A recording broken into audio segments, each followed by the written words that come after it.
नमस्कार दोस्तों। एक बार फिर से दिल्ली के बॉर्डर सील है। एक बार फिर से किसान सड़कों पर है, आंदोलन के लिए तैयार है। दिल्ली कूच करना चाहता है, पंजाब के, हरियाणा के, उत्तर प्रदेश के, चाहे शंभू बॉर्डर हो, चाहे सिंघू बॉर्डर हो, चाहे गाजीपुर बॉर्डर हो। तनाव की स्थिति है। सरकार की ओर से किसानों को दिल्ली कूच करने से रोकने के लिए तमाम बंदोबस्त, या ये कहें कि सड़कें खोद दी गई हैं, डंपर लगा दिए गए हैं, कीले गाड़ दी गई है।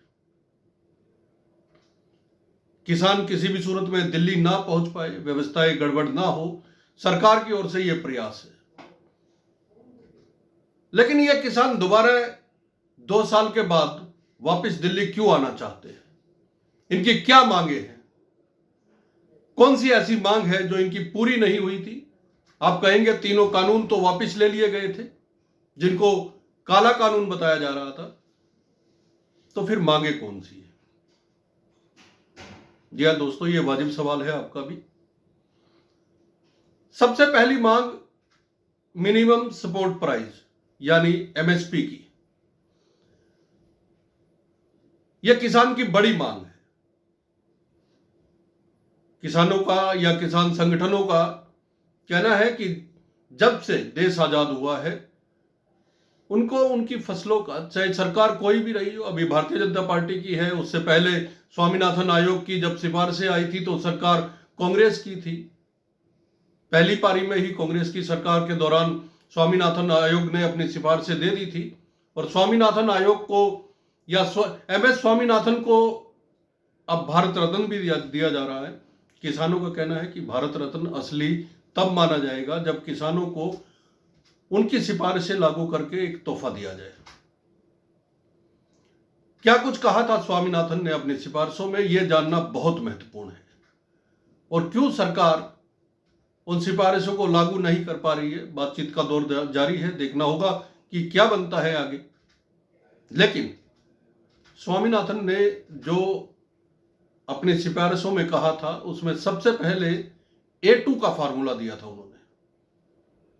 A2 का मतलब खेत जोतने में बीज, तेल, मशीनों का किराया, यह सब कुछ जोड़ के जो लागत बनती है किसान की फसल उगाने में, वो लागत किसान को मिलनी चाहिए। एक ये फार्मूला दिया गया था। उसके बाद दूसरा फार्मूला दिया गया था A2 + FL, यानी कि बीज, तेल, मशीनों का किराया सब कुछ मिला के, उसके बाद जो उसके परिवार की ओर से मेहनत किसान की ओर से की जाती है। देखिए, अगर आप कॉरपोरेट जगत में जाएंगे तो कंपनी चलाने वाला जो मालिक होता है, जो खुद सीईओ होता है या डायरेक्टर होता है, वो भी अपनी एक सैलरी तय कर लेता है कि मुझे ये सैलरी चाहिए, और वो अपना हिस्सा सैलरी का उस कंपनी के प्रॉफिट से निकालता है। यही फार्मूला आप मान के चलिए कि स्वामीनाथन आयोग की ओर से A2 + FL में दिया गया था। जो किसान मेहनत कर रहा है, उसके बीज का, तेल का, मशीनों का किराया जो लग रहा है, उसके साथ साथ जो उसकी लेबर है वो भी काउंट होनी चाहिए। ये A2 + FL का फार्मूला था। उसके बाद C2 का फार्मूला दिया गया था। C2 यानी कॉम्प्रिहेंसिव कॉस्ट इसे बोला जाएगा, यानी व्यापक लागत जो फसल की है उसको इसमें इंक्लूड किया गया था।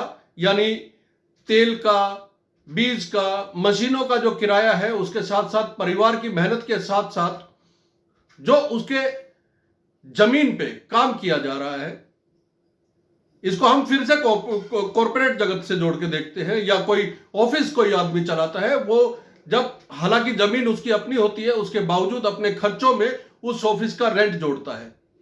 इसी तरह स्वामीनाथन आयोग की ओर से भी जब C2 यानी कॉम्प्रिहेंसिव कॉस्ट का फार्मूला दिया गया था, तो उसमें जमीन का किराया या फिर उस जमीन को अगर बटाई पे ले रखा है तो वो लागत भी इसमें जोड़ी गई थी, या फिर जमीन से जो कीमत आनी है उसके ब्याज को हम कहें कि जोड़ा गया था।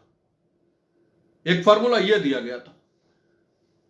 अब स्वामीनाथन आयोग की ओर से सिफारिशें दे दी गई सरकार को। उस समय कांग्रेस की सरकार थी। कांग्रेस की ओर से एक कमेटी भी बनाई गई थी, और उसमें हरियाणा के पूर्व मुख्यमंत्री भूपेंद्र सिंह हुड्डा और उनके साथ पंजाब के पूर्व मुख्यमंत्री जो उस समय कांग्रेस में होते थे कैप्टन अमरिंदर सिंह, वो भी शामिल थे। लेकिन कांग्रेस की ओर से कहें कि स्वामीनाथन आयोग की किसी भी सिफारिश को लागू नहीं किया गया था। इलेक्शन का दौर आया 2013 के आसपास में, भारतीय जनता पार्टी ने किसानों को आश्वासन दिया था कि स्वामीनाथन आयोग की सिफारिशों को लागू किया जाएगा। किसानों की मांग थी एक फार्मूला और जो स्वामीनाथन आयोग की ओर से दिया गया था, वो था C2 प्लस 50%, यानी कॉम्प्रिहेंसिव कॉस्ट। उसके अलावा किसान को उसकी लागत का 50% अतिरिक्त मिलना चाहिए। इसको लेके जब आंदोलन हुआ, 3 कानून लाए गए थे जिनको किसानों की ओर से काला कानून बताया गया था और सरकार की ओर से, केंद्र की ओर से उस वक्त कहा गया था कि यह बेहतरीन कानून है और इससे किसानों की दशा और दिशा, भारतीय कृषि की दिशा और किसानों की दशा दोनों में सुधार होगा। यह कह के ये कानून लाए गए थे, लेकिन किसान इसको मानने के लिए तैयार नहीं थे। वो कानून वापस तो ले लिए गए, लेकिन उस समय किसानों के मन में एक भय उत्पन्न हुआ। भय यह था कि सरकार कहीं MSP खत्म तो नहीं करना चाहती है, क्योंकि उन कानूनों में प्राइवेट प्लेयर्स इन्वॉल्व किए गए थे, यानी बड़े उद्योगपति या बड़े सेठ जो हैं वो किसानों से मंडी के बाहर फसल खरीद सकते हैं। और बड़ी बात यह थी कि उसमें जो बाहर अगर किसानों से फसल खरीदी जाती है उस पे मंडी टैक्स भी नहीं दिया जाता। निश्चित तौर पे अगर टैक्स नहीं देगा तो जो भी किसान से फसल खरीद रहा है वो लागत ज्यादा देगा किसान को। तो जो लागत ज्यादा मिलने की बात थी, किसानों को यह भय था कि सरकार की मंशा यह है कि धीरे धीरे प्राइवेट प्लेयर्स आए और वो ज्यादा मुनाफा किसान को देकर फसल खरीदे। किसानों के मन में भय यह था कि धीरे धीरे सरकार चाहती है कि प्राइवेट लोग लगातार खरीदते रहें और APMC जिसे मंडी व्यवस्था कहा जाता है, सरकार उससे धीरे धीरे पीछे हटना चाहती है। उसके बाद मांग उठी MSP की गारंटी की। किसान ये चाहते हैं कि सरकार ने धान पे, गेहूं पे जो मिनिमम सपोर्ट प्राइस तय कर रखा है, अगर सरकार उस पे न्यूनतम समर्थन मूल्य पे किसानों से अनाज खरीद रही है तो क्यों ना जो बाहर के लोग हैं, बाहर के व्यापारी हैं, वो भी किसानों से कम MSP पे तो खरीदे।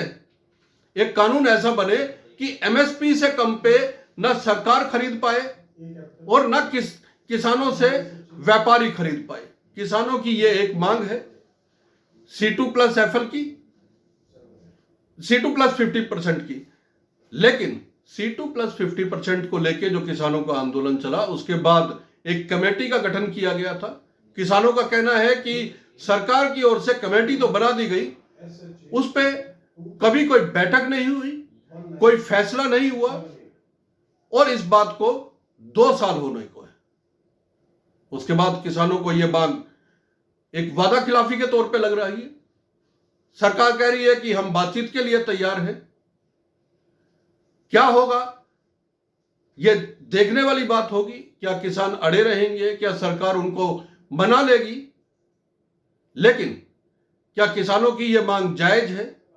क्या सरकार अपनी जगह ठीक है? आप हमें कमेंट करके जरूर बताइएगा और जुड़े रहिए चैनल 4 न्यूज इंडिया के साथ।